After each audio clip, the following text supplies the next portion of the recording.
Hello guys, I'm Joshua Ross, I'm Joe Hodge.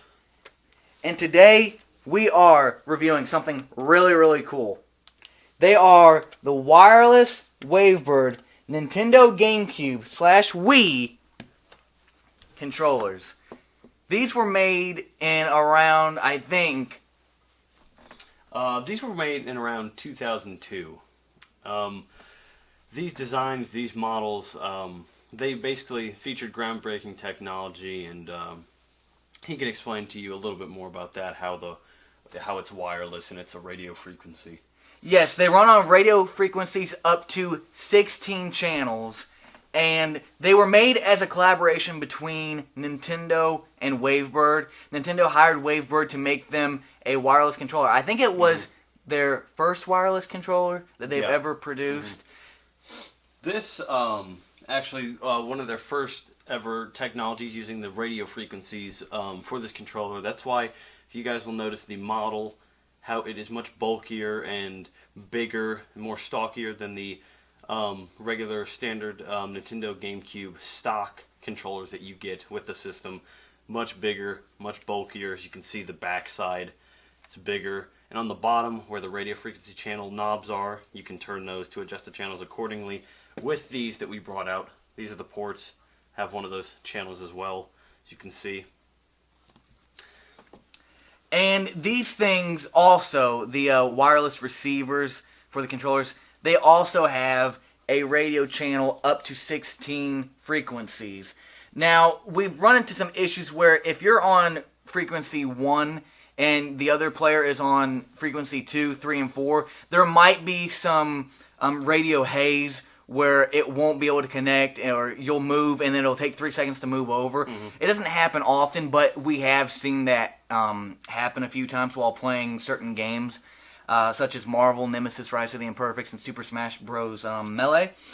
And they do work. All these controllers do work with the Wii games that take GameCube controllers, like Super Smash Bros. Brawl. Yes, it does work. It does match up. There's only like a half-second delay in between button input, but you get that even with the wired GameCube controllers.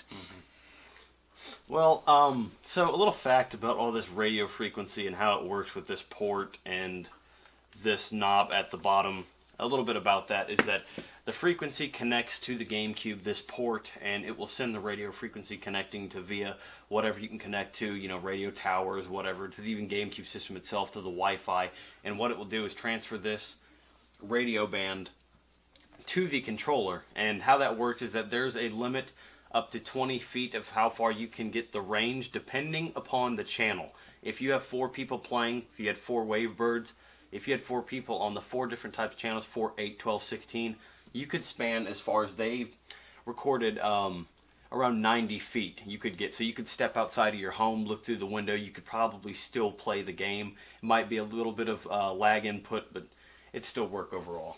So, in conclusion to this, it is kind of like with the wireless Wii remote, how you can actually play it from outside. I've done it before, like 5 times during the winter, just to test it out. I played it by watching what everyone else was doing outside on the TV, and then when it was my turn, I went to bowl, and it actually worked from outside. So it's kind of like that. You can play these from outside for whatever, I don't know, maybe if you're dating a girl, and her dad doesn't want you to, a gamer girl, and her dad doesn't want you guys to hang out, and so you just pull up, or you just stand outside her window, and you want to play games together for some reason, whether it be bonding, or because you want to get her into video games.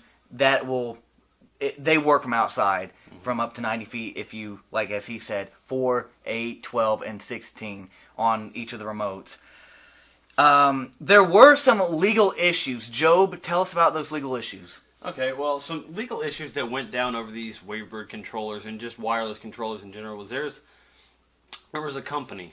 Now this company, they wanted to create a similar model. Now, it didn't look exactly like this. Just for their type of game, their system, their gaming system, it wanted to be a wireless radio band frequency type deal, similar to the WaveBird, using one of these similar to that. And so they had some copyright and legal issues of these two companies making the controllers at the same time, because they wanted to call it the same radio band frequency, use it the same way. have it work the same way, have it function the same way, have the same depth of field, how you're working 20 feet until it stops working, gets a little lag input. Pardon me. So they had a little bit of legal issues going on. And what happened was the company, not Nintendo, but the other company that wanted to create this wireless frequency band radio. They claimed that they made it first. They did. And that Nintendo copied them. Mm-hmm.